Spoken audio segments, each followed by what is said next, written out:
Ils sont venus en nombre, familles, proches, collègues de l'administration pénitentiaire et supporters de foot. L'église était trop petite pour accueillir toutes ces personnes émues par l'histoire d'Arnaud Lasserre. C'est un enfant du club, c'est un gamin que j'ai connu quand il avait 7-8 ans, parce que c'est important qu'il ait toute cette reconnaissance aussi. Se faire tabasser pour du foot, c'est n'importe quoi.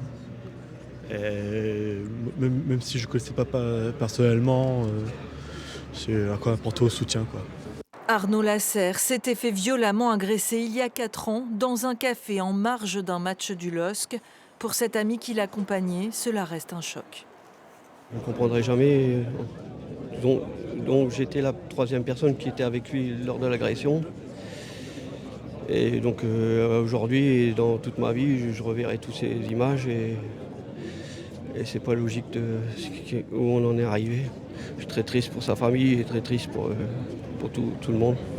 Père de 2 enfants, Arnaud Lasserre avait survécu à 24 jours de coma, mais il gardait de nombreuses séquelles.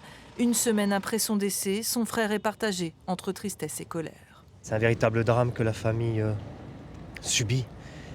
Et on est toutes et tous effondrés. Il y a de la rancœur, il y a de la colère, il y a de la haine. N'en déplaise. Aujourd'hui, s'il y avait eu un procès bien avant cette date, on n'en serait peut-être pas arrivé là. C'est un combat que je mène depuis 4 ans avec Arnaud.